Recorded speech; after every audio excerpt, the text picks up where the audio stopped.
Porque muitas vezes nós absorvemos aquilo que a sociedade coloca como verdade última e simplesmente adaptamos o nosso discurso religioso, o nosso discurso da fé, àquilo que a sociedade coloca, sem fazer uma reflexão sobre a correção disso ou não, entendendo que aquilo que se apresenta é algo inquestionável. Então, o nosso ponto que eu trago aqui é de questionar isso que está posto, né? É de confrontar isso que está sendo colocado. Eu queria trazer alguns pontos para nós refletirmos com relação a isso. Eu quero trazer uma fala aqui de um filósofo chamado Liptovitsky. Ele tem um livro chamado Tempos Hipermodernos. Então, o Liptovitsky vai dizer que, inclusive, o tempo que vivemos, ele já não é nem pós-moderno, ele é hipermoderno. Mas, definições à parte, ele vai trazer o seguinte conceito: a sociedade vive um constante paradoxo, a preocupação pelo futuro, a questão da ecologia e o consumismo, e etc. Porém, o que rege o presente são os interesses econômicos do momento, e estes se tornam, então, prioridade. Então, o primeiro ponto aqui é entender que nós vivemos realmente um paradoxo. Todos afirmam, né, que há uma grande preocupação com relação ao futuro, com relação à ecologia, com relação à vida em comum, muita crítica com relação ao consumismo. Então há uma preocupação com relação ao futuro, porém esse futuro ele é relegado para as outras gerações, porque na atualidade o que rege são os interesses econômicos finais. Então nós temos a preocupação pelo futuro, mas estamos muito poucos dispostos a mudar alguma coisa se tiver que mexer nas estruturas atuais, o que não deixa de ser realmente um grande paradoxo, porque eu não vou conseguir mudar absolutamente nada no futuro se eu não me dispuser a abrir mão de alguns conceitos e de algumas realidades que se impõem hoje. Então, o que se impõe notadamente são os interesses econômicos e esses interesses de uma minoria, muitas vezes. Então, o que acontece é que nós estamos assinando notas promissórias para as gerações futuras pagarem. O nosso descompromisso com a mudança, com a ação hoje, reflete em eu estar assinando uma nota promissória que as gerações futuras vão ter que pagar. Se elas vão ter condições de pagar isso ou não, nós não sabemos. O que se diz é que eu estou empenhorando o futuro da humanidade, porque a minha ação hoje é uma ação que, apesar da preocupação com o futuro, faz muito pouco com hoje.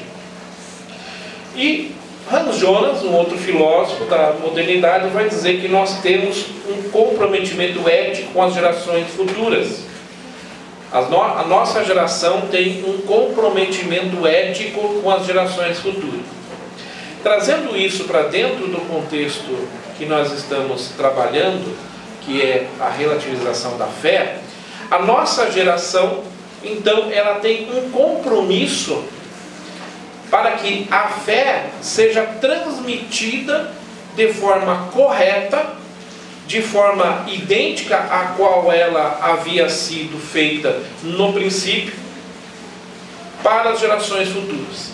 Isso é um dever nosso. Então, o primeiro ponto que nós temos que entender claramente aqui é que nós temos uma responsabilidade pela manutenção da fé dentro dos parâmetros originais para as gerações futuras. Se nós estamos hoje discutindo aqui conceitos relacionados à fé, relacionados à compreensão do Evangelho, é porque gerações passadas lutaram e morreram para que nós recebêssemos hoje o Evangelho da forma como ele havia sido proclamado por Cristo. Então, a nossa responsabilidade é identificar quais são os problemas que o nosso discurso da fé vai trazer para a manutenção do conceito original da proclamação do Evangelho, sem ser deturpado. E aí que está o desafio dentro daquilo que nós observamos com tudo que foi falado sobre a questão do relativismo, de estar vivendo numa sociedade em que muitas das vezes a fala que você ouve quando entra numa discussão para que o assunto seja encerrado é: não, ok, tudo bem, esta é a sua verdade. Ou seja, essa é a sua verdade e não é a minha verdade. Eu acho esse tipo de argumentação fantástico. Porque se há uma verdade para lá e uma verdade para cá, de fato não existe nenhuma verdade. Não, porque como é que pode haver mais de uma verdade? Mas é a forma como as pessoas estão dispostas a pensar hoje. Eu fico com os meus conceitos e praticamente não me abro a ouvir o outro, porque esses conceitos me bastam. Né? Então, entrar num discurso, entrar numa discussão, num diálogo com outro na sociedade, você corre o risco de ser interpretado com essa argumentação. Não, essa é a sua verdade.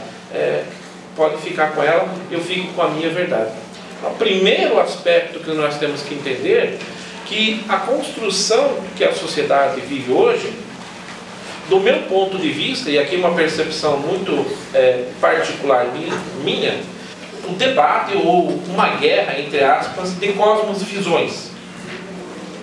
E nós temos que então estar preparados para ter condições. Primeira condição é entender que existe uma cosmovisão que é uma construção da sociedade para apresentar uma forma de enxergar a realidade e a partir disso vivê-la, que é uma construção.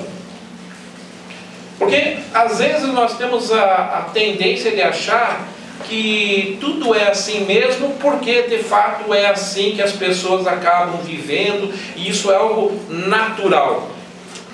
Essa palavra, isso é natural, também é extremamente problemática, porque dá a impressão que então isso é algo da forma normal como os seres humanos foram criados para viver.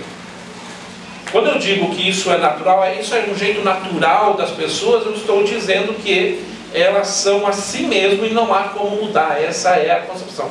Mas, como nós temos percebido, o que existe de fato é uma construção social a partir do entendimento e a partir da disposição de impor ou implantar uma cosmovisão dentro da sociedade. E que muitas vezes nós aceitamos sem nenhum tipo de reflexão. Que, aliás, é uma outra palavra completamente em desuso. Basta você ficar meia hora olhando o Facebook.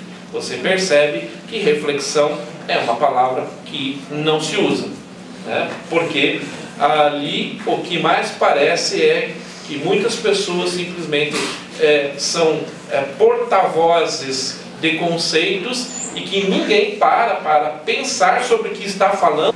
Nós observamos muito isso, inclusive nos debates e nas discussões, entre aspas aqui, políticas, né? Pessoas defendendo, xingando umas às outras, a impressão que se dava que se estava defendendo realmente, estava numa briga de torcidas. Ninguém parava para argumentar os pontos positivos, os pontos negativos, e de fato fazer uma reflexão que obtivesse uma síntese e que pudesse então argumentar a partir disso. Defende-se pontos de vista e isso se assume como algo pessoal. Eu já parei de entrar em muitas discussões porque eu percebi que jamais eu ia conseguir colocar uma palavra final ali, porque mesmo que a minha argumentação fosse a melhor possível, o outro não ia deixar o meu texto ser o último. Nem que ele voltasse ao começo da discussão, porque a palavra dele tinha que ser a última. o que diria que ele ganhou a discussão.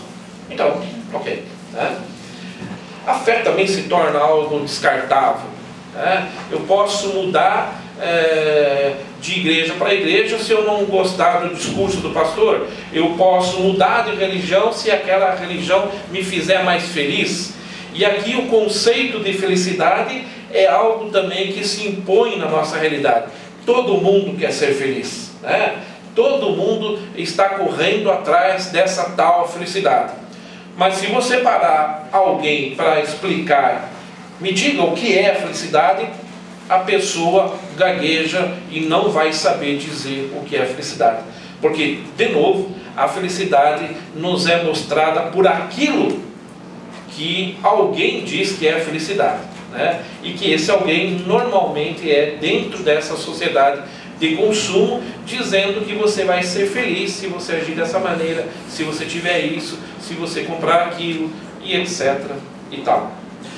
Como nós vivemos então dentro dessa sociedade descartável, fragmentada e completamente fora de um centro, também o discurso religioso vai assumir interpretações diversas. E aqui é o grande perigo para nós dentro da igreja. Então, se nós estivéssemos sofrendo um ataque, né, muito forte de fora da igreja, mesmo que fosse uma perseguição física, eu diria que seria muito mais fácil de trabalhar isso do que o que nós estamos vivendo hoje, que nada mais é do que uma diluição dos próprios fundamentos do cristianismo. É uma diluição dos fundamentos do cristianismo. E aí nós olhamos diversas igrejas abrindo a Bíblia e tendo um discurso religioso em cima das Escrituras, porém com uma interpretação completamente deslocada da interpretação real. Por isso nós entramos num certo questionamento, no sentido de dizer o seguinte: bom, você diz que o fundamento da fé, o fundamento da nossa concepção religiosa, o fundamento do cristianismo é o quê? A Bíblia. Muito bem. Então, nós temos a Bíblia como fundamento da nossa fé. E aí você vai na igreja A e a interpretação que se dá dos textos bíblicos é uma interpretação. Você vai na igreja B e muitas vezes aquele mesmo texto bíblico tem uma interpretação não ligeiramente diferente, um aspecto um pouco modificado, não, completamente diferente. Inclusive com um entendimento que, se você parar para pensar, chega a ser antibíblico. Como nós entramos nessa seara? Se nós temos a mesma fundamentação que é a Bíblia. E aqui é um problema que talvez Lutero não tenha tido na sua época, mas nós estamos enfrentando gravemente hoje. Então, o próprio discurso religioso está fragmentado. Os objetivos da fé tornaram-se utilitaristas.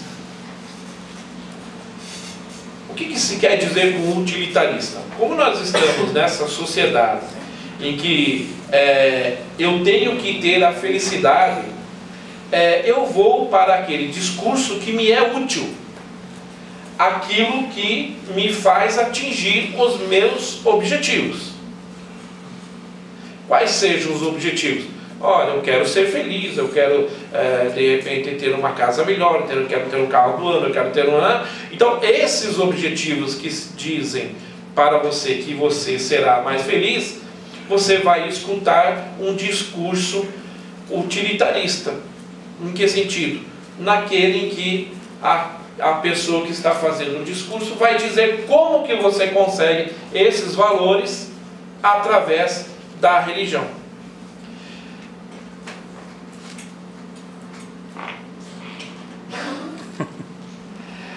Os sacerdotes interpretam os escritos de acordo com as suas opiniões e interesses. Essa é uma constatação que nós acabamos observando hoje. Quando nós chegamos nesse aspecto, então nós levantamos algumas observações. Primeira observação, que já foi falado aqui: existe apenas uma verdade. Segunda observação, nós temos que dizer não ao desconstrucionismo, ou seja, que cada um pode fazer a sua interpretação a partir do parâmetro que você quiser das Escrituras. E precisamos então, já que nós temos a mesma Bíblia, mas interpretações diferentes, nós temos que ter uma régua, uma medida, para entender a partir do que eu posso fazer uma interpretação correta das Escrituras. E qual seria esse fundamento, essa interpretação correta para eu fazer a interpretação das Escrituras? Seria a exegese. A exegese, ela possibilita com que você faça uma compreensão correta do texto. Quando nós tivermos, então, uma dúvida com relação à interpretação A ou B, aquilo ao qual ela pode me dar o direcionamento dessa interpretação é a interpretação a partir da utilização das ferramentas da exegese. E quando nós falamos da exegese, também vamos buscar uma exegese que é uma exegese que contempla os valores reformados cristãos. Então, a exegese da qual nós falamos é a exegese que tem como título a exegese histórico-gramatical.